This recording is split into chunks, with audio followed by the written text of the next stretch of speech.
Ang pagiging tahimik mo ang pinakamalakas na sandata mo.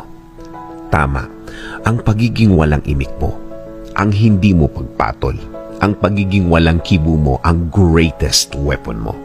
Habang patuloy ang pagsira ng ibang tao sa'yo, akala nila mahina ka, akala nila wala kang kalaban-laban, akala nila para kang hangin lang.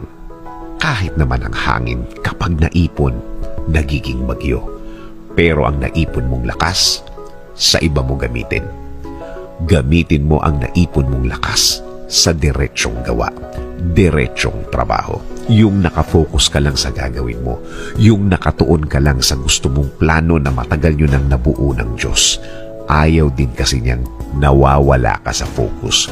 Gusto pa din niya na hindi ka mawawala sa focus. Hindi nawawala ang concentration. Kahit sa isang napakahirap at napakabigat na problema, piliin ang pagiging silent o pagiging tahimik. Tama, di ba? Nangyari na ba sa iyo yung ang bigat-bigat ng lahat? Pinili mong manahimik at habang pabigat ng pabigat, mas lalo kang naging tahimik. I-feel ang effect. Masarap damhin ang katahimikan. Masarap damhin ang silence ng buong pagkatao mo. Samahan mo pa ito ng isang matamis na ngiti. Isang ngiting puno ng pag-asa, puno ng faith o paniniwala. Sana malaman ng tao, dalawa yan sa pinakamabisang pangontra sa problema. Ang silence at smile, ang katahimikan at ngiti. Naisip mo na ba ang isang buto kapag naitanim? Umuusbong ng tahimik habang palaki siya ng palaki. Tahimik pa din hanggang sa magkaroon ng mga dahon, mga tangkay, tahimik pa rin hanggang sa maging puno na malaki, puno na matatag, walang nakakaalam na naging puno na siya. Complete silence pa din, nanahimik pa din. Katahimikan.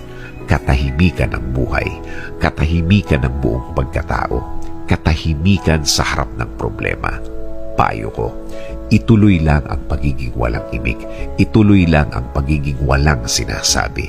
Hayaan mong basahin nila ang katahimikan mo, hayaan mong iba-ibang interpretasyon ang lumabas dahil sa pagiging tahimik mo. Let us pray. Lord, bigyan niyo po ako palagi ng katahimikan. Katahimikan ng puso, isip at buong pagkatao. Sa pananahimik kong ito, hindi po ako malakas. Inaamin ko po sa inyo, Panginoon.